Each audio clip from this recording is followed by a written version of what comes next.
Hi, I'm Amanda Bartell, and we're on FourCornersTV.com, and then we're here with Brian and Chris from Steamworks today.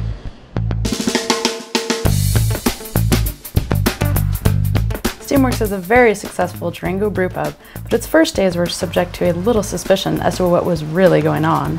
We had to interview all of our staff that we're going to bring on board at our apartment, and some of the neighbors thought, because all these pretty ladies were walking into our apartment, we were running some kind of brothel with beer or brewery. We had fax machines, we were working 24/7. Coffee was grinding by 4 in the morning, and the older gals of the apartment complex were obviously up that early, and they just couldn't figure out, and actually came up to us and asked us what the heck we were doing. So we were there, we had a little garage, we were making beer, we made a Hefeweizen, a red, the same Lizard Head Red. I actually brewed that first batch back in '96 that we put on tap here.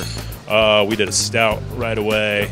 So those are some of the first batches that we did. And what would you say your most popular beer for the locals would be? For the locals? Yeah. I would say Third Eye Pale Ale or Colorado Kolsch. What would you say? Yeah, I would say Colorado Kolsch first, but Third Eye would be second. Locals aren't the only ones enjoying Steamworks award-winning beers. You're up at the Front Range, touting the wonderfulness that is Durango craft beer. By now, they've all seen that we know what the flip we're doing, and we're about doing good things for the community, and that's what we built this business on.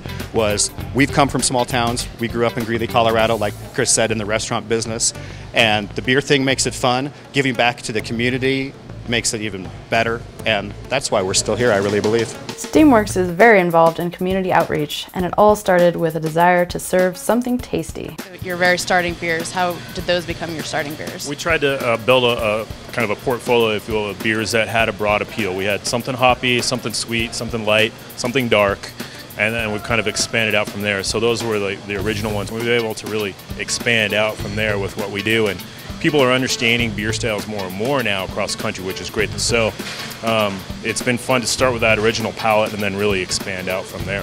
Kenny and Spencer, our brew dogs right now, are off racking beers into wild yeast strains to see what the heck we come up with next. And that's what's exciting about craft beer, and that's what keeps our mojo going, is seeing what we can come up with next and making it world class and making it drinkable.